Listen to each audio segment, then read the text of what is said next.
Bienvenidos, cordiales saludos a todos ustedes a Canal 8. Bienvenidos al programa de Crítica en 8, un programa más de esta temporada, que en esta ocasión vamos a dedicar a un tema realmente de una actualidad que yo diría no solo preocupante, sino a veces y lamentablemente sangrante, ¿no? Estamos hablando de ese asunto tan grave como es la violencia contra la mujer. Bien, este programa, este canal 8 de Tenerife y para todo el archipiélago, como ustedes saben, acoge y trata de difundir todas las opiniones, los puntos de vista, los pareceres, por muy diversos que sean, que están en nuestra sociedad y que están también en aquellos especialistas en los asuntos que intervienen con su criterio, con su desde su atalaya, con su punto de vista. En esta ocasión tenemos que darles la bienvenida a nuestros invitados en el programa, a doña Belarmina Martínez, que, como ustedes saben, ha estado en otros programas ya de Canal 8, presidenta de la Asociación de Mujeres Solidaridad y Cooperación. Doña Belarmina, bienvenida. Muchas gracias, bien hallado. También tenemos que saludar a la profesora Pilar Matuz, a la doctora Pilar Matuz, profesora de Psicología de la Universidad de La Laguna, experta en violencia de género. Profesora, bienvenida. Muchas gracias por invitarme. Contamos igualmente con doña María Concepción González, consejera del Partido Socialista Canario, PSOE, en el Cabildo Insular de Tenerife y especialista en el área de la mujer. Doña María Concepción, bienvenida al programa. Muchas gracias. Y asimismo queremos agradecer, igual que a los demás, a don Gerardo. Don Gerardo Hernández Sabina, es abogado y bueno, y ha entendido y entiende también de estos asuntos en sus tareas profesionales. Bienvenido, don Gerardo. Un placer estar aquí. Bueno, pues para iniciar el debate, para iniciar la exposición por parte de los aquí invitados, igualmente tendremos que agradecer las declaraciones que en el transcurso del programa emitirán tanto doña Monse Delgado como doña Julieta Martín, así como pues la ciudadanía en la calle, que en la parte final del programa, como ustedes ya saben, pues también se va a expresar. Y se van a expresar los ciudadanos de la calle sobre cómo erradicarían ellos este gravísimo problema. A todos ellos, a todos los que participan, muchísimas gracias y a ustedes por seguir este programa de Crítica en 8, que iniciamos, como siempre, con ese informe que han preparado nuestros servicios informativos. Vamos con ese informe para abrir boca. ¿Violencia doméstica? ¿De género? ¿Machismo? ¿Cuál sería la expresión correcta para referirnos a toda situación en la que un hombre discrimina de cualquiera de las formas a una mujer? Aunque este debate debe ser dilucidado por lingüistas, el contenido de este problema social, que existe en todo el planeta, necesita urgentemente de una solución integral. En la vida cotidiana, la mujer, por ser mujer, sufre todo tipo de acciones que de una u otra manera vulneran sus derechos de igualdad social. Organizaciones sociales y políticas están llevando a cabo actuaciones para conseguir la plena integración de la mujer. Pequeños pasos son los que consiguen que cada día se integre en la sociedad, reconociendo un mismo trato entre géneros. El actual gobierno socialista que dirige José Luis Rodríguez Zapatero ha presentado el anteproyecto de ley integral contra la violencia de género, una medida que estudia por primera vez este problema de manera global. El ámbito laboral es uno de los escenarios donde se aprecia con mayor claridad el desequilibrio. Ni las mujeres alcanzan todavía el mismo número de puestos de responsabilidad que los hombres, ni cobran lo mismo realizando el mismo trabajo. Durante el segundo trimestre de este año, las mujeres directivas que se encargan de la administración pública y de empresas de 10 o más asalariadas no superan el 19%. Esta diferencia en el trato es tan solo una de las ramas de las diferentes manifestaciones de marginación de las mujeres. La más grave y la que mella la población como si de una acción terrorista se tratase es la violencia doméstica, donde el maltrato físico y psíquico deja un incontable número de víctimas. Cada día, las páginas de los diarios o los informativos nos asaltan con la muerte de una mujer a manos de un excompañero sentimental. Canarias, con 11,5%, es la cuarta comunidad autónoma de toda España con un mayor índice de mujeres maltratadas. Y lo que es peor, 1 de cada 10 víctimas anuló su denuncia. De las 5.940 presentadas, 808 fueron retiradas. Así consta en un estudio del Servicio de Inspección del Consejo General del Poder Judicial. Las amenazas y el miedo a perder a los hijos o a ser asesinadas provoca este tipo de reacción. Y no es de extrañar, porque la mitad de los maltratadores no van a la cárcel al ser absueltos. Sin embargo, son las víctimas las que se esconden en casa de acogida. El poder y el dominio son conceptos básicos para comprender la problemática de la violencia contra las mujeres. Todos los especialistas indican que la clave para solventar este problema se halla en la prevención y en la educación a edades tempranas, pero es un fruto que dará resultado a largo plazo. ¿Y qué habrá que hacer hasta entonces? Bien, hemos visto este primer informe inicial. Por cierto, doña Belarmina, apareció usted casi al final ahí en la manifestación, ¿no? Siempre. Entonces, usted siempre está al pie del cañón de este tipo de manifestaciones. Pues sí. ¿Por qué? Es un compromiso ya de por vida. Pues porque, digamos que en este momento de mi vida, después de haber conseguido las libertades democráticas junto con tantos luchadores, en ese momento me dediqué exclusivamente a la igualdad entre hombres y mujeres, que en nuestro país hace 25 años estaba muy mal parada y aún no... ¿Todavía no está satisfecha? No, ni estoy yo ni está la inmensa mayoría de las mujeres, claro. Bien. Y bien, para mí vamos al tema, vamos al asunto. Vamos al asunto. La violencia contra las mujeres. Yo no sé si, en fin, usted misma u otro de los invitados quiere intervenir. Yo no sé si vale la pena hablar un poco de las raíces de este problema, de esta amenaza, de esta tragedia. Es una tragedia gravísima. De esas raíces y de cómo, digamos, intentar, de alguna manera, después analizaremos también ese proyecto de ley o esa intención legislativa para tratar de, por lo menos, de atajar el problema. Pero vamos primero con las raíces y con su extensión en Tenerife y en la Comunidad Canaria, donde ya hemos visto que estamos los cuartos, o al menos en el plano de las denuncias. En el plano de las denuncias. Otra cosa será el mundo real, todo aquel panorama que no se denuncia, que también lo podemos abarcar. Claro. Venga, pues venga, cuando quieran ustedes empiezan. Usted mismo, doña Pilar. Bueno, para mí la raíz de la violencia de género es la desigualdad. Desgraciadamente, las mujeres y hombres, está claro que somos distintos, mujeres y hombres, y también las mujeres somos distintas entre nosotros y los hombres también somos diferentes. Pero no es un problema de diferencia, es un problema de desigualdad. El hombre es el que tiene los recursos sociales, económicos, el hombre es el que tiene el poder. Y la mujer está en una situación de desigualdad. Por lo tanto, el hombre es el poderoso y cree, o algunos hombres creen, que pueden hacer lo que quieran con las mujeres, incluyendo pues, ser violentos con ellas, agredirles física o psicológicamente. Entonces, para mí el grave problema es un problema de desigualdad, es un problema social, el problema de la violencia de género. Problema social, problema familiar y problema personal. Y problema cultural. Y problema cultural, fundamentalmente. Fundamentalmente, es decir, los valores que subyacen todavía en nuestra sociedad es que de preponderancia del hombre sobre la mujer. Y efectivamente las bases en las que se sostiene todavía es la desigualdad económica que se puede analizar viendo la diferencia de ingresos, como las mujeres en el mundo no llegan a tener el 1% de la riqueza.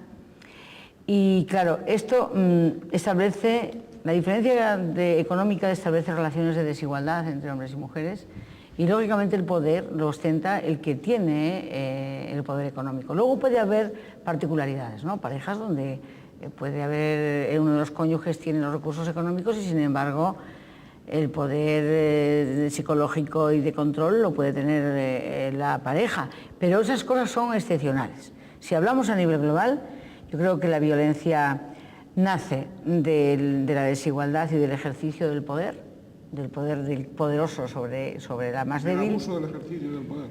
Del ejercicio del poder, porque yo creo que cuando se tiene el poder, pues se administra, evidentemente en este caso se administra mal, pero lo que es injusto es que uno de los dos tenga el poder, porque el poder tiene que ser compartido. Y la única manera de estar en pie de igualdad es tener el poder en igualdad, tener los recursos en igualdad y las oportunidades en la vida en igualdad. Cuando eso se desequilibra, el que es más poderoso, muchas veces de una forma no del todo consciente, pues al ser el poderoso es el que toma las decisiones, decide, y cuando el débil no se ajusta a lo que pretende, pues utiliza lo que tiene a mano para doblegarle. Y esto es así. Y luego la sociedad ha sido cómplice con su silencio, entendiendo que eso era normal, que formaba parte del juego. Él es el líder en la calle, ella es la que manda en casa, sí, ella la que friega y tal, y quita pañales y da biberones. Y incluso se ha ridiculizado eso como que eso era un poder, ¿no? Sí, efectivamente yo comparto la mayoría de las cuestiones que ha planteado Mina y pienso que es un problema también fundamentalmente de educación. Es decir, debemos educar para la igualdad. Creo que el nuevo proyecto de ley que plantea el Gobierno... Iremos a él ahora, iremos a él. Creo que debe y que incidirá sobre todo en la educación para conseguir que esas cotas de igualdad entre hombre y mujer sean reales, porque hasta ahora ha sido un tema cultural y efectivamente hemos vivido esa realidad como la única realidad que conocíamos, como si no pudiera existir otra. Y creemos que eso debe empezar a cambiar desde la educación. Yo creo que el origen del maltrato está no tanto en la diferencia económica, que es lo que permite que ese maltrato se continúe en el tiempo, es decir, si efectivamente dependes económicamente o tienes una cultura de yo tengo que estar con mi marido porque es mi marido, que no tiene mayor sentido, porque si mi marido me pega en ese momento no se está comportando como debería comportarse mi marido, sino que el maltratador tiene una visión de cosa de su mujer. Mi mujer es mía y por lo tanto hago lo que quiero conmigo. Posesión, sentido de posesión. Exacto, la cosifica. Mi mujer es mía, es una cosa, y con las cosas mías hago lo que quiero. En ese sentido hay una pérdida del respeto de una pérdida de la dignidad con que mira a su pareja, normalmente a la mujer. Y las diferencias económicas lo que hacen es permitir que eso continúe en el tiempo, que la mujer sienta una dependencia, ya sea económica, aparte de la posible dependencia psicológica que pueda tener, y que el primer maltrato, si eres independiente económicamente, si tienes una visión, una cultura amplia, si eres una persona inteligente, ahí cortas. Pero hay personas que desgraciadamente no tienen ni el nivel cultural suficiente o digamos la educación que tiene que tener, sino que están como predispuestas a recibir los maltratos y además tienen una dependencia económica. En ese caso sí que el maltrato se perpetúa. Planteo, la dependencia económica es determinante. Esa dependencia económica suele ser, pregunto, determinante bueno, ahí le ha planteado en el sometimiento. Cuestiones, bueno, a mí me han erizado un poquito. Vamos a ver. El maltrato se da en todos los niveles de la sociedad y también en los niveles culturales altos y económicos altos.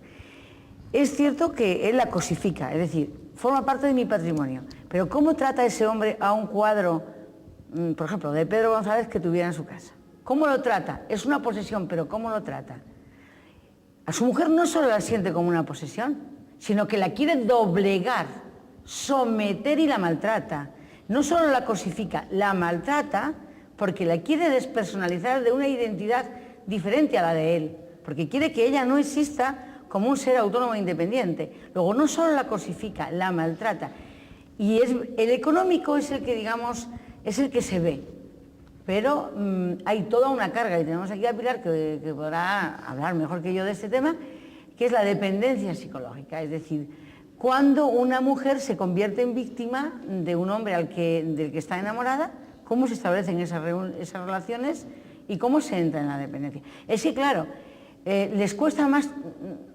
O sea, tardan más tiempo y tienen menos posibilidades de separarse una mujer pobre porque carece de recursos, pero la dependencia y el soporte social que tiene el matrimonio para que eso no se rompa, eso tiene unas ramificaciones tremendas, familiares, sociales, y se da, y lo quiero decir 1000 veces, no es patrimonio de los pobres, es una cuestión cultural que penetra toda la sociedad, todas las capas sociales, donde desde profesores de universidad, abogados, médicos, periodistas, arquitectos, así de mujeres víctimas de violencia, ellas teniendo una gran cultura y teniendo dinero. Entonces el maltrato es mucho más, el ejercicio del poder es más, aunque la base económica es fundamental, o sea, que digamos que se reproducen a sí mismos los poderosos porque la cultura, la vía que les ha llevado esa cultura es machista y se reproducen. Y son los valores culturales los que perviven. La economía forma parte de eso. Pero solo forma parte, no es la determinante. Sí. Bueno, digo yo. Estoy de acuerdo plenamente que no es cuestión solo de los pobres, pero sí de esa dependencia que tú decías, económica, que también puede ser psicológica, que es muchas veces más importante, sí se da en todos casos. Pero evidentemente, quien haya tenido una educación más liberal, menos atada socialmente, y sobre todo quien haya tenido más educación, tiene más facilidad para salir, para romper esa cadena de yo tengo que hacer esto y ser libre y tomar sus decisiones por sí mismo con todos los riesgos que ello conlleva. Pilar, sí. Hay dependencias psicológicas, sometimiento psicológico y maltrato psicológico que probablemente, aunque no se vea, puede ser tan grave como el físico. Por supuesto. Yo quiero enfatizar sobre todo la dependencia psicológica, la dependencia emocional. Eso es fundamental, porque es importante entender el maltrato. O sea, tenemos que entender que tú estás saliendo con una persona, es tu novio, y hay que entender que el agresor no es agresor desde el primer día. Si no, sería muy fácil. Si yo salgo con un chico y me trata mal, el problema es que el maltrato empieza cuando empieza la relación. Y ojo, relaciones que por estudios que hemos hecho en Canarias empiezan a lo mejor a los 12, a los 13, a los 14 años. De hecho, la mayor parte de las mujeres empiezan la relación antes de los 20 años. Empieza a salir con un chico, porque además los maltratadores suelen ser encantadores, maravillosos. Seductores. Son seductores. ¿Qué pasa? Y se porta muy bien, y cuando ya ve que la chica está emocionalmente atada a él, entonces empieza, y no empieza con una torta, empieza con un empujón, empieza a decir no salgas, la empieza a aislar. ¿Qué pasa? Al aislar a la mujer de su medio, la tiene más en sus manos. Y además una cosa importante, que el hombre, el agresor, no siempre está maltratando a la mujer. Por lo menos al principio combina el maltrato con el amor. Y eso psicológicamente es muy, como una trampa psicológica muy importante. Y ahí está el punto, más que en la economía, ¿no? Que también es importante, pero sobre todo para mí el problema es el problema emocional. Y hay que entender eso, la alternancia, que dicen los estudios, la alternancia de la agresión con el amor, que parece ser que psicológicamente es lo más pernicioso. Bien, volveremos sobre esto enseguida. Vamos a hacer un paréntesis y continuaremos, probablemente porque al hilo de la intervención de la profesora Matut también creo que va a haber otras intervenciones. No sé si coincidentes o discrepantes. Volvemos enseguida.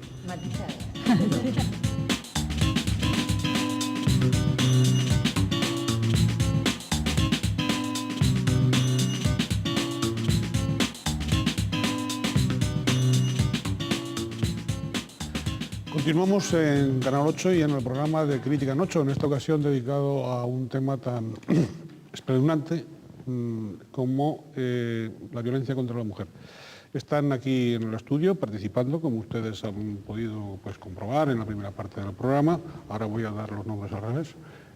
Don Gerardo Hernández, también está doña Concepción González, está doña Pilar Matut y está doña Belarmina Martínez.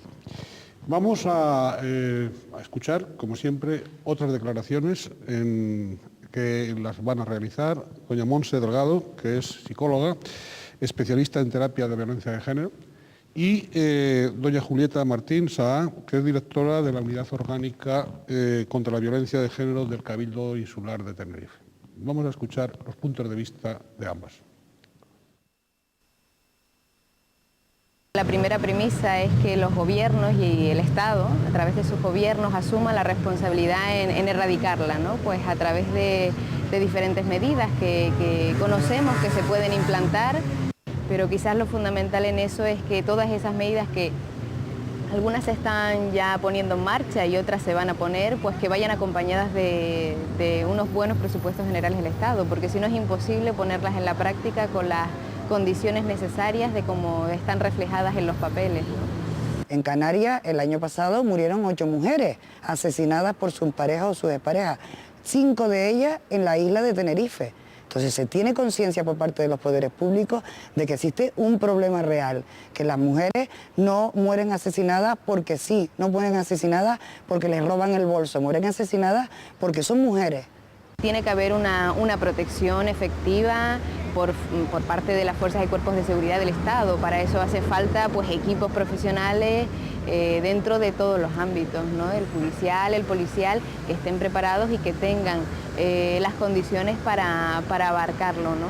En principio es porque las mujeres cada vez más aguantan menos la situación de violencia y cada vez más conocen los recursos que existen para ayudarlas a salir de esta situación. Que no se trata de que haya aumentado desde el punto de vista no solo mío, sino de personas expertas, que haya aumentado la violencia de género, sino que las mujeres cada vez más deciden acabar con ese tipo de situaciones.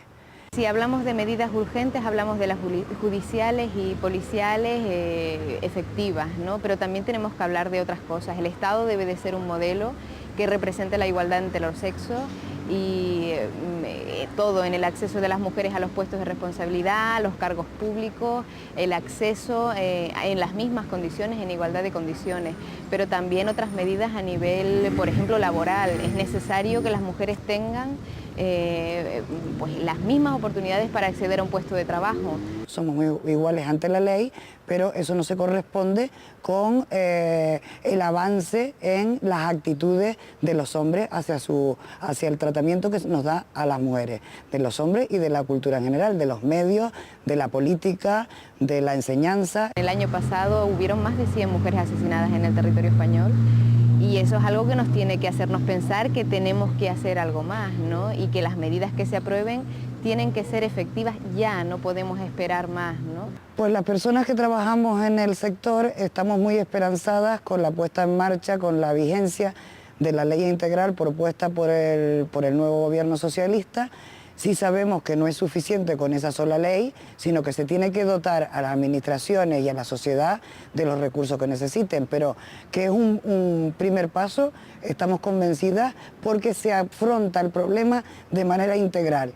Primero, admitiendo que se trata de un problema mundial, de un problema de discriminación, de un problema de desigualdad, admitiendo que la naturaleza de este tipo de delitos es esa, para poderlo tratar de forma específica. Han sido las declaraciones de doña Montse Delgado y de doña Julieta Martín. Yo no sé si al hilo de esas declaraciones o al hilo de la última intervención de la profesora Matuz, me parece que doña Belarmina quería hacer algunas matizaciones. Solo matizarle a Julieta que el año pasado murieron 10 mujeres en Canarias y no 8. No se computa igual desde el Ministerio del Interior que desde las organizaciones de mujeres, porque desde el Ministerio... ¿Pero tampoco en eso? ¿En algo tan...? En algo como eso se trata siempre de disfrazar la cifra, de manera que las que no mueren en el acto y, por ejemplo, mueren como consecuencia de los golpes o de las puñaladas, si mueren un tiempo después, 30, 40 días, ya no computa como una mujer víctima de violencia. Y esto lo tenemos clarísimo en la señora de Weimar, que murió quemada, que tardó en morir 3 o 4 meses, y en ningún sitio ha quedado su nombre como una mujer víctima de violencia, a pesar de que su exmarido la quemó.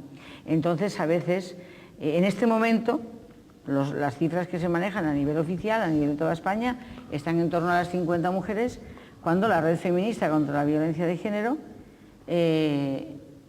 dice, afirma y va dando nombres y lugares, días y sitios, que son 79 las mujeres muertas en lo que va de año, y de esas 5 en Canarias. Hay una mujer que nosotras contabilizamos, que es la que ha aparecido su cadáver momificado y que ya por fin los jueces determinaron que había muerto violentamente a manos de un vecino. Entonces nosotras, quiero decir, las asociaciones de mujeres, digamos que afinamos mucho más porque queremos que las cosas sean conocidas tal y como son y no disfrazadas. Sí, violencia, sometimiento psicológico, eso es un auténtico sometimiento psicológico. ¿Cómo salir de él? Bueno, la verdad que salir de él es muy difícil, ¿no? Porque hay que entender que esta dependencia emocional pues está fundamentada a lo largo de muchos años. Normalmente, y es más difícil salir cuanto más tiempo ha durado la relación. Además, antes lo comentaba Mina, también la sociedad presiona para que tú no cambies de pareja. En todo caso, se puede aprender a salir. Está claro que con técnicas psicológicas la mujer maltratada puede salir. Es importante que entendamos que salir de una relación, de una pareja que te agrede, es un proceso. Y a veces la mujer es dejar al agresor, pero luego vuelve. Eso tenemos que dejar que la mujer lo haga. Y creo que los profesionales, bueno, te duele, pero hay que dejarle siempre la puerta abierta. Porque a veces la mujer lo deja, vuelve, pero es un proceso que va avanzando. Porque es importante que la mujer emocionalmente quede bien y que sea lo que ella desea. Entonces, en ese sentido, nosotros respetamos ese proceso, aún no bien conocido, de dejar una relación. Hay mujeres que a lo mejor lo dejan a la primera. Es importante matizar también otra cosa. No todas las mujeres maltratadas son iguales. Unas empiezan la relación jóvenes, otra mayor. O sea, eso es fundamental. Hay mujeres que tienen un impacto psicológico muy grave, otras lo tienen menos. Es fundamental ver eso, que las mujeres maltratadas son diferentes, que no las podemos tratar todas iguales. Por ejemplo, lo que pasó creo que con un juez, ¿no?, que le dijo que no podía ser maltratada porque iba muy bien vestida, ¿no? ¿Recuerdan ese caso? Sí, bueno, cuando Carmina Ordóñez denunció la situación, el juez dijo que no le daba importancia a esa denuncia porque ella no tenía el perfil social de mujer maltratada. Bueno, desde nuestro punto de vista, con independencia de la persona en cuestión y de la utilización o no utilización que se haga de la violencia, desde luego no existe un perfil social para ser víctima de violencia. Y luego, en cuanto a las dependencias psicológicas, es muy importante hablar de ese tema, porque bueno, hay mujeres que empiezan muy jóvenes, tienen unas referencias familiares determinadas, han vivido un ambiente de violencia y miméticamente pueden repetir la relación que han vivido en sus casas, ¿no? Pero cuando una mujer pide ayuda, yo creo que está en el buen camino, con independencia que, como decía Pilar, pues el proceso de deshabituación, porque es un proceso de deshabituación a una determinada relación. Es importante que remarquemos que un maltratador no lo es en todos los momentos, que es una persona que tiene cíclicamente agresiones, o sea, desarrolla cíclicamente el carácter violento y que paralelamente suelen ser absolutamente seductores, que en el inicio de la relación pueden pegar hoy y luego estar un mes sin pegar y traer bombones y flores o cava, y luego, cuando menos lo esperas, vuelven a la violencia. Bueno, pues que es una situación... Nosotras conocemos a hombres, es decir, a mujeres, a diferentes mujeres de un mismo hombre, ¿no? A lo largo de tantos años, pues hemos visto a diferentes mujeres que han estado casadas con ese mismo hombre. Y ellos no cambian, porque ellos creen que a ellos no les pasa nada y que solo hacen lo que deben de hacer cuando ella se lo merece, y entonces acaban repitiendo el mismo comportamiento con diferentes mujeres. Pero profesora Matud, ¿qué son, desequilibrados psíquicos o qué? Bueno, no se puede decir que estén locos, ¿no?, porque luego funcionan bien en el área laboral, en el económico. No, pero eso es importante. Pero sí que son personas con características de personalidad determinadas. Ellos son inseguros, ellos tienen baja autoestima, ellos no saben afrontar bien los problemas, muchas veces tienen celos patológicos, tienen problemas de asertividad, a veces abusan del alcohol y las drogas, aunque, ojo, el alcohol y las drogas no causan el maltrato, sino es que el hombre lo usa como excusa.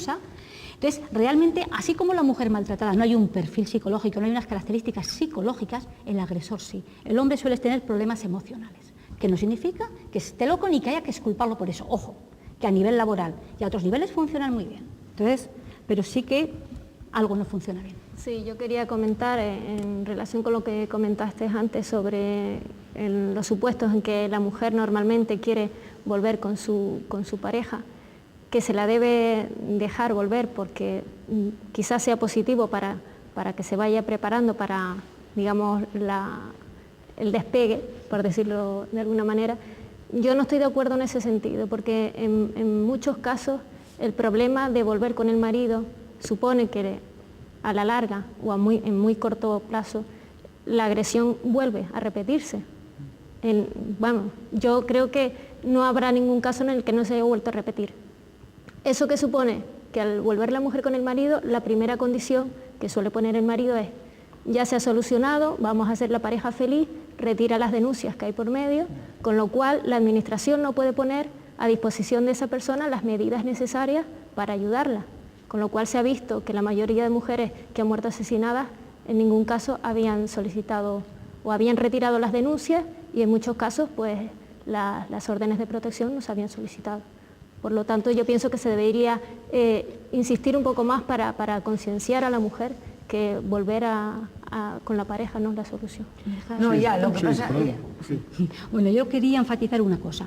Está claro que la mujer no debe estar con el agresor, pero debe ser la mujer la que tome la decisión y hay que respetarla. Porque si el problema del maltrato a la mujer es un problema de que el hombre le quita el poder, nosotras como profesionales no podemos hacer lo mismo. Nosotras en la terapia que llevamos lo que hacemos es, le damos formación a la mujer, le enseñamos las medidas de seguridad, pero dejamos que la decisión sea de ella. Y siempre le decimos, si tú decides volver, pero que sepas que siempre estamos contigo. Y por supuesto, muy claras las medidas de seguridad. Y por ejemplo, nos estamos encontrando con mujeres que han vivido con el agresor o que no lo han dejado y que luego han llamado al centro. Y además vienen súper informadas, mira que hay una cosa de acogida, porque nosotros no queremos decidir, como profesionales creemos que no tenemos que decidir por la mujer. Es la mujer la que, de forma informada, y por supuesto si la mujer está en un estado fuera de sí tampoco, hay que esperar, hay que dar la información a la mujer y creemos que hay que respetar su decisión, porque es su vida y no podemos meternos y hacer lo mismo que el agresor de dominarlas. Bueno, esta es una cuestión muy delicada. Yo estoy a medio camino entre las posiciones que se han dicho, claro. No se la puede... Gerardo también nos va a decir de dónde está en el camino. No se la puede obligar, no se la puede obligar, pero lo que yo sí quiero decir es que no todas las organizaciones e instituciones que trabajan con las mujeres lo hacen bien. Por supuesto. Qué casualidad que nosotras, que llevamos 20 años, que hayan vuelto con el marido, estando con nosotras en un piso, vamos, es un porcentaje ínfimo, ínfimo. El 1 por 1000 casi, o sea, poquísimas. ¿Por qué? Porque hay que respetar que sean ellas las que toman la decisión, pero una vez que han tomado la decisión de salir, hay que poner a su disposición todo el asesoramiento, todo el apoyo, toda la información. Y hay que explicarles lo que es la deshabituación. Y también la deshabituación sexual, porque este mundo parece maravilloso, pero no lo es. Una mujer o un hombre que tiene unas relaciones afectivo-sexuales durante mucho tiempo tiene una habituación. Si una mujer deja radicalmente de tener esa relación, esa persona sufre un bajón fuerte y necesita tener relaciones. Y hay que hablar de todo con ellas, hay que decirles, mira, lo que te pasa es que te falta el sexo, lo necesitas, porque llevas mal sexo o un sexo violento o a medias, llevas 15 años y de pronto has cortado. Es como tú a un toxicómano le quitas la droga, de pronto tiene el mono. Y muchas mujeres vuelven con ellos de forma inconsciente porque las puede lo emocional y lo que ellas no saben que les puede, que es la habituación a una determinada relación. Entonces yo creo que es importante que las profesionales que trabajen con ellas tengan claras todas estas cosas y muchas más. Y respetándoles su libertad, hay que decirles exactamente lo que les está pasando y ayudarlas a que ellas se vean a sí mismas. Y ahora mismo acaba una mujer de irse de un piso nuestro, no volvió con él a vivir, pero ella reconoce, yo tengo tal enganche emocional que yo no voy a volver a vivir, pero todavía no puedo dejar de verle. Y con ella hicimos el análisis de la deshabituación de la sexualidad con el maltratador, que ese es un tema muy complejo, pero que está ahí. Yo en el camino me quedo más bien con lo dicho por Pilar. Creo que lo que hay que dotar a la mujer de los medios, de la información para que tome sus decisiones, y si su decisión es volver, hombre, yo no creo que sea la mejor, pero es su decisión. No, creo que tenemos que enseñarla a tomar su decisión, a dirigir su propia vida y que si su decisión es volver hay que respetarla. Seguramente, si tuvo fuerza para dejar la primera vez, que es lo más difícil, tendrá fuerza para dejarlo la segunda. Creo que en eso estábamos todos de acuerdo, en el sentido de que es la mujer quien tiene que decidir. No sería lógico que le impusiéramos nosotros luego... Sí. Pero habrá que ponerla en pero si está bien asesorada. Eso es lo que iba a comentar yo. Con la formación necesaria para que tome esa decisión con todas las consecuencias. Sí, y sobre eso yo querría insistir un poquito. Será el próximo periodo de debate, porque ahora otra vez vamos a hacer ese pequeño paréntesis. Enseguida estamos con ustedes.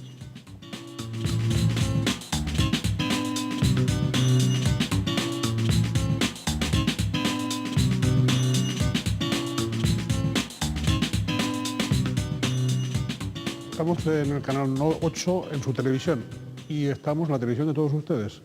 Y estamos debatiendo sobre la violencia contra la mujer. Vamos a abordar la tercera parte del programa Y las cámaras de Canal 8, bueno, a través de las cámaras se ha recogido el parecer de la ciudadanía en la calle de cómo erradicarían ellos este tremendo, terrible problema.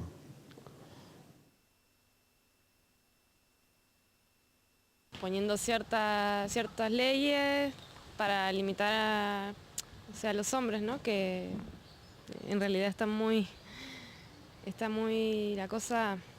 No lo sé, la verdad. ¿Cómo voy a saberlo si la educación, la gente es como es? Yo creo que debería de empezar todo por la enseñanza en la familia, porque lo que se aprende en la casa, en la familia, es lo que luego se va a demostrar. Nadie, ni gobierno, ni nadie, nada más el que está arriba. Yo creo que deberían de, en cuanto ponen la denuncia, deberían de poner medidas drásticas y castigar a los maltratadores y no dejarlos sueltos, porque si no, así es como nos matan. Porque todo depende de la persona, ¿no? Del hombre hacia la mujer. Hay hombres que las tratamos bien y otros que no tienen dos dedos de frente, porque yo siempre he dicho que el que le pega a una mujer es un cobarde, no debería estar en esta vida, vamos. La clave está en las políticas sociales y en la educación, no tanto en el castigo, más que en la reeducar a la gente en la violencia de género. Cuando una mujer pone una denuncia, hacerle más caso y tenerla más protegida, porque a veces no se le hace suficiente caso y después pasa lo que pasa, y cuando pasa ya no tiene remedio. Hay que castigarlo para que no vuelvan a hacerlo.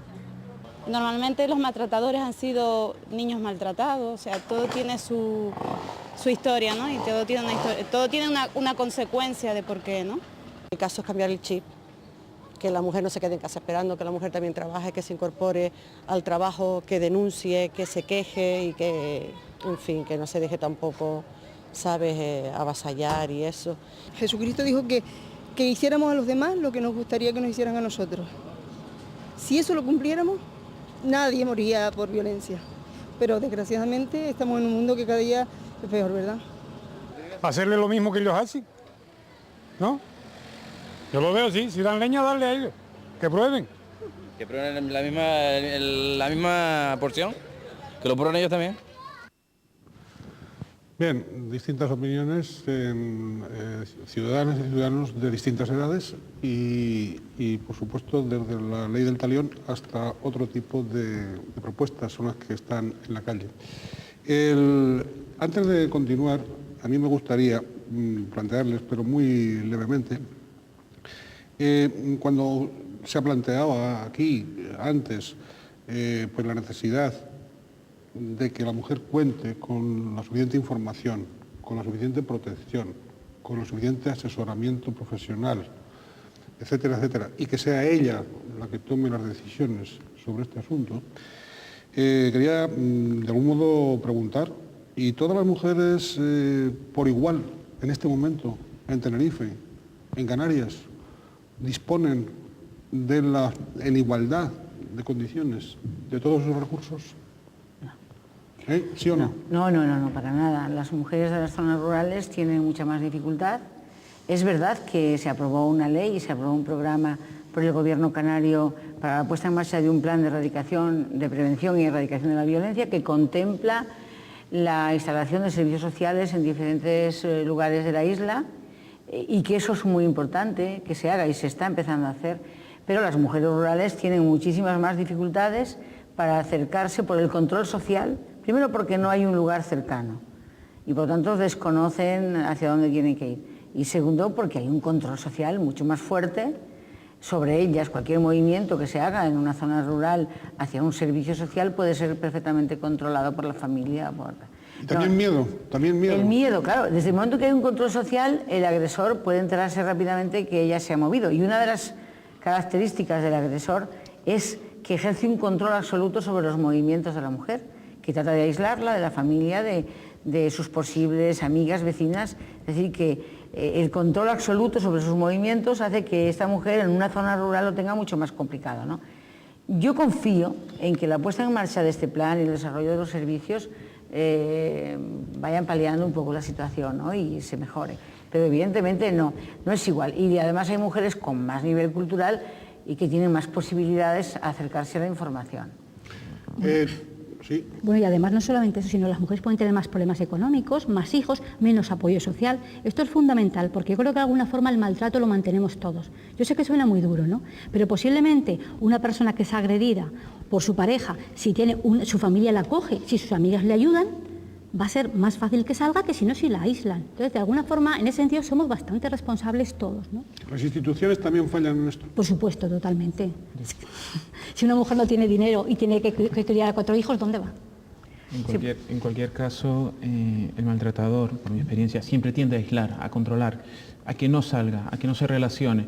Se encuentra mucho más sola que cualquier otra persona en su situación, que tiene amigos, que tiene con quien hablar, que se puede relacionar con su familia. La mujer maltratada tipo carece de facilidad para acceder a esos recursos. Hay que llevarle los recursos, hay que llevarle la información a ella.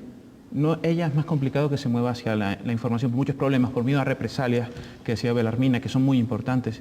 Y si mi marido se entera, eso es una cosa que siempre piensa. Pero de todas maneras yo creo que la información, aunque sea a cuentagotas, está llegando. El hecho de que cada vez haya más denuncias, aunque a casi todo el mundo le alarma, a mí me alegra. No creo que haya más maltrato, pero el hecho de que haya más denuncias significa que ya no se acepta el maltrato como algo natural. Pero entonces esa denuncia, la estadística de las denuncias responde de alguna manera a la dimensión de esta lacra o hay mucho todavía por denunciar que no se denuncia. Siempre hemos dicho que solo se denunciaba el 10% de las situaciones de violencia. Va avanzando, hemos subido, podemos estar a lo mejor ahora situados en el 12%. El máximo de denuncias al que se había llegado en nuestra comunidad autónoma era de 3.000 denuncias hace 4 años. Y hoy estamos por encima de las 5.000 denuncias. ¿Significa eso que hay más violencia? Yo personalmente no lo creo. Yo lo que creo es que sí hay más conciencia de que el marido no tiene derecho a hacer eso y también más información, que hay lugares a los que puede acudir la mujer y que tiene derecho a denunciar. Y ya que estoy en el uso de la palabra, quiero decir que es verdad que el gravísimo problema se plantea cuando una mujer presenta una denuncia y no tiene a su alcance la protección que debe de tener. Es decir, la protección de su vida. Una vez que ha puesto la denuncia, sabemos que casi el 90% de las mujeres que mueren en un proceso de separación, mueren cuando la mujer denuncia, mueren porque el agresor tiene auténtica dependencia de la víctima. O sea, no solamente ella tiene un enganche emocional con él, es que él, vamos, quiero decir, como el 90 y pico % de los casos son ellas las que se separan. El agresor nunca deja a la víctima, está enganchado a la víctima, la necesita para ser el mismo, para mantenerse en ese estatus, ¿no?, en el que está. Y bueno, por eso, cuando ella le dice no, él no acepta el no, y él va, cuando ve que la pierde de verdad, intenta matarla. Y algunos lo consiguen, ¿no? Sí. Y otra cuestión, aunque no sea muy simpática al hilo de la mayoría de lo que se está exponiendo aquí, pero hay que plantearla, porque ha aparecido también en los medios de comunicación.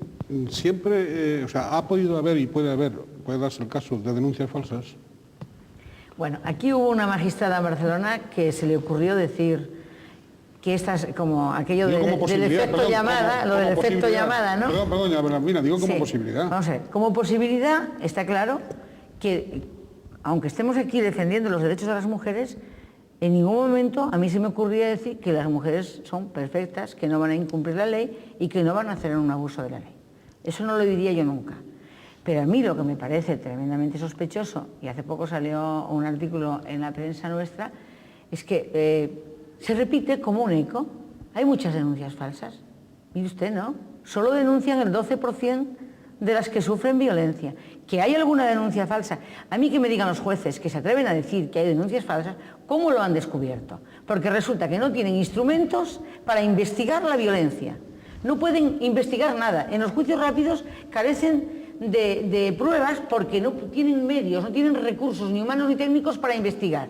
Y de pronto han investigado que una denuncia es falsa. A mí que me digan por qué saben que es falsa, que den la cara y que digan tantas denuncias son falsas porque hemos puesto un equipo investigador en la calle y hemos llegado a saber que esto es falso. Y yo creo que esto es, lo que está ocurriendo es que se está difundiendo una opinión muy interesada en que este proyecto de ley salga menguado. Vamos con el proyecto de ley. Salga menguado. Vamos con el proyecto de ley que me imagino que doña María Concepción González, por aquello me apasiona ese tema. Y también doña Belarmina, por razones ideológicas, estarán pues muy satisfechos con el proyecto de ley del Partido Socialista, del gobierno. Del grupo parlamentario. Perdón, del gobierno. Del gobierno, es que es del grupo del gobierno. Es un anteproyecto de ley. Sí, del gobierno del gabinete del señor Rodríguez Zapatero.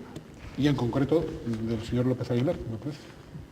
Efectivamente, el proyecto de ley se había hecho esperar, ya se habían planteado iniciativas para conseguir aprobar esta ley, que no salió adelante pues, por la mayoría con la que contaba el PP en su día. Y creemos que es un paso decisivo, importante para poder prestar realmente los medios necesarios para erradicar la violencia de género.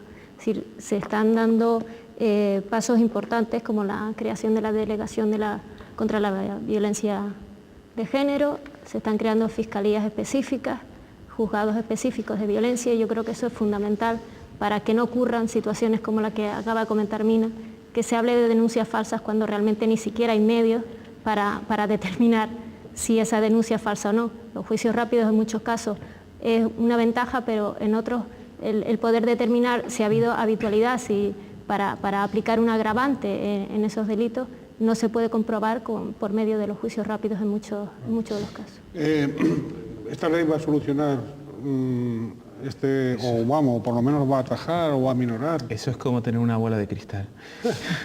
En cualquier caso... Perdón, por cierto, el proyecto también ha tenido opiniones negativas por parte de instituciones, opiniones no vinculantes, obviamente, pero de instituciones, digamos, que tienen que ver con los asuntos de la legislación, en el sentido de haberla ampliado a todo tipo de violencia, no solo contra la mujer. Pero bueno, ese es otro punto de vista y eso a lo mejor nos llevaría a un debate completo. Debate muy grande. A un debate completo. Estaba en el uso de la palabra don Gerardo. Perdón. Independientemente de que, bueno, yo en parte comparto ciertos informes de ese estilo, lo que sí veo muy positivo a la ley es, independientemente del tratamiento penal, dice, no, esto no es un problema penal, es un problema social, es un problema de que tenemos que proteger a la mujer y no solo penalmente, no solo con orden de protección, sino darle medios para que viva económicamente con dignidad, sin depender del marido, darle facilidad, darle información y en ese sentido da una respuesta plural a un problema que no es solamente de derecho penal. El derecho penal desgraciadamente no soluciona esto, el derecho penal no es algo mágico. Y sí se trata más de ayudar, de dotar de independencia y de capacidad de autodecidir a las mujeres, a las víctimas, y en la medida de lo posible de tratar de reinsertar al maltratador si un tratamiento puede llevar a que se convierta en una persona normal y que no recurra a la violencia. En ese sentido yo lo veo muy positivo. Pilar. Yo la verdad que me parece una ley muy interesante, yo la veo muy positiva. Además, creo que ha sido un acierto mantener el título de violencia de género, porque ese es un problema. O sea, las mujeres nos maltratan, nos matan por ser mujer, solamente por eso, es un problema social. Y está claro que yo creo que no va contra nada de la Constitución, porque hay algún artículo, no soy jurista, pero que dice que hay que quitar aquellos obstáculos que impiden la igualdad de la mujer. Entonces, en ese sentido, creo que son los sectores reaccionarios, aquellos que siguen queriendo que la mujer estemos siempre marginada y seamos inferiores, los que están luchando. Son sectores poderosos, pero yo creo que este gobierno ha sido valiente en mantenerla así y espero que sea... ¿Usted desde adentro supongo que estará satisfecha o resulta que no? Bueno, yo estoy satisfecha, le hago alguna crítica por la izquierda a esa ley y quiero decir que, por ejemplo, insuficiente. En algunos casos sí. Por ejemplo, me parece que no es adecuado que desde ya se diga que los condenados por violencia puedan sustituir un servicio a la comunidad por la privación de libertad. Vamos a ver. Lo que no es de recibo es que a un delincuente, a un terrorista doméstico, porque es la familia, no se le aplique el Código Penal, como ha venido ocurriendo. O sea, hasta ahora, si un vecino te amenaza de muerte y te pega una paliza, automáticamente entras en la cárcel. Si es tu marido, no entra en la cárcel. Esto es lo que ha venido ocurriendo. Entonces, esas voces conservadoras que salen de ultratumba en contra de esta ley, preocupándose del asesino, preocupándose del delincuente, mucho más que de la víctima, vuelven a situar el papel de la mujer donde estaba y ponen por delante de los derechos de la mujer víctima y por delante del derecho de la protección de su vida, están poniendo, cuidado, no se lesionen los derechos del delincuente, del asesino y del agresor. Entonces yo digo, Este proyecto de ley se enmarca perfectamente en nuestra Constitución, cuando en el artículo 14 dice que corresponde a los poderes públicos derribar los obstáculos y hacer efectiva la igualdad. Pues bien, hemos dicho en un principio que la igualdad, la desigualdad es la madre de estas relaciones, ¿no? Entonces, le corresponde a quien tiene en su mano el poder buscar la igualdad entre las personas y que los delitos que se cometen en el seno de la familia se les aplique la ley exactamente igual. Es más, con el agravante de que las relaciones de convivencia no pueden ser un atenuante como eran hasta ahora, tienen que convertirse en un agravante. Entonces, aquí esas voces que han salido, pues a mí la verdad tengo un desprecio absoluto, porque a ellos no les preocupan las 100 mujeres que mueren al año. No han salido nunca, nunca han salido. No han salido nunca de forma seria, con un compromiso serio, a decir, basta ya, no pueden seguir muriendo mujeres. Porque si en vez de mujeres fueran políticos, asesinados por ETA, o fuera otro tipo de persona, es decir, que murieran por ser gitanos, que murieran por ser andaluces, que murieran por ser algo diferente, es decir, por razón de religión, de raza, pero es de sexo. Y la Constitución recoge perfectamente que no puede haber discriminación por razón de sexo. Mira, este es un tema, para mí, claro, no nos da tiempo. Yo estoy indignada con lo que ha pasado. Hoy sale una noticia como que el Grupo Socialista y el Partido Socialista van a rebajar cuestión penal. Pues se equivocan. Y si no la aplican, y lo que van a hacer es que les van a dejar servicios a la comunidad, ya apaga y vámonos. Porque entonces es como decía, no me acuerdo del catedrático castigado por Franco, Agustín García Calvo, válgame el cielo las vueltas que da el mundo para estarse quieto. Bien, sí, ese anuncio se produjo hace unas semanas. Sí, lo tengo por aquí. En septiembre. Y bien, últimas intervenciones porque el tiempo se nos ha ido.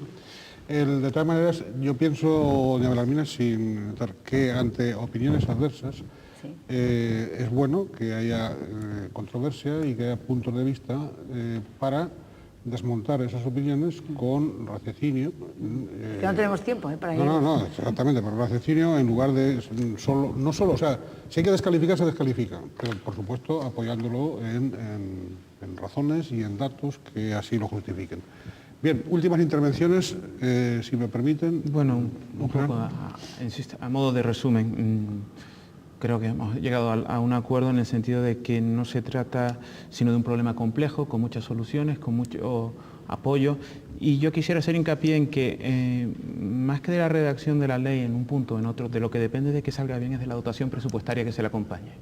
No se puede decir que va a haber casas de acogida si después no se construyen o no se dotan de medios. Eso va a ser el kit de la cuestión y bueno, lo veremos en un futuro.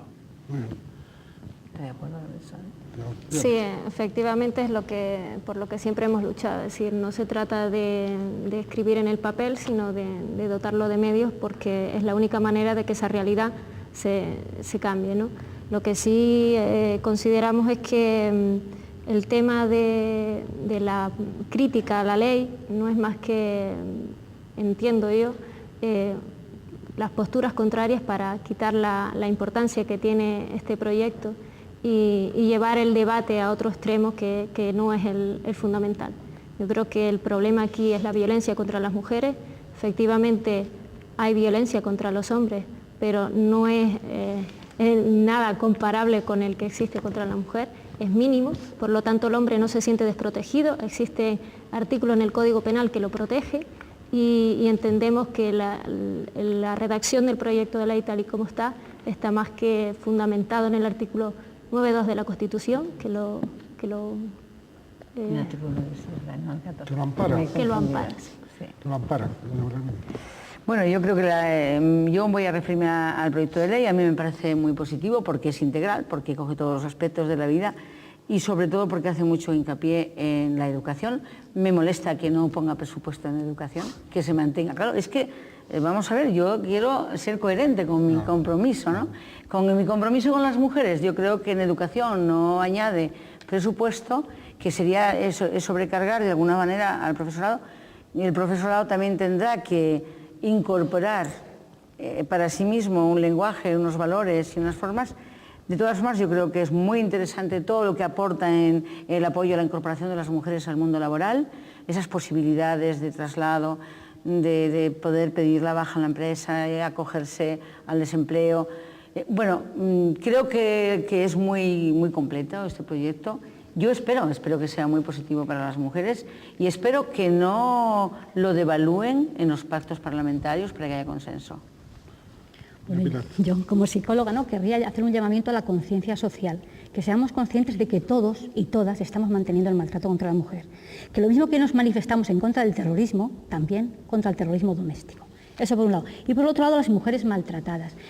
Que no se desesperen, que piensen que cada vez se están poniendo leyes y que pueden salir, que hay psicólogas, que hay abogadas y que hay leyes que las protegen, que se les va a entender, que se les va a comprender y que desde luego se les va a ayudar a que puedan salir de esa situación, porque ninguna mujer debe ser maltratada por nadie, ni ninguna persona, ¿no? Pero desde luego que tengan esperanza de que eso se puede superar. De hecho, hay muchos datos que indican que sí, que se puede salir y que una puede volver a ser feliz y a vivir una vida plena. Y por muy difícil que sea, se trata de poner los medios y de intentar agotar esos medios, incluso con los presupuestos, es decir, con la lata del gofio de los presupuestos. Sin esa lata de gofio difícilmente se va a poder avanzar en muchas de las vías que tienen que confluir para intentar resolver estos problemas. Muchísimas gracias a todos ustedes por su participación en este debate. Y esperamos que en otras ocasiones, por supuesto que cuando el proyecto de ley vaya avanzando, probablemente tendremos que hacer otro debate, porque como es algo que no cesa, es una lacra, es una desgracia, voy a decirlo así, en términos coloquiales, que aunque tiene calificativos peores, que no cesa, pues tendremos que volver sobre este tremendo asunto, ¿no? Tendremos que volver una y otra vez para analizarlo, para debatirlo, para de alguna manera acercarles a todos ustedes, a la ciudadanía, al conjunto de la ciudadanía, puntos de vista especializados, puntos de vista que no son demagógicos, sino que tienen una base profesional y una base de autoridad, por tanto, en aquello que se dice. Muchísimas gracias por estar con nosotros en Canal 8 y en Crítica en 8. Y hasta el próximo programa. Como siempre, me despido deseándoles que sean ustedes felices en la medida de lo posible, como siempre.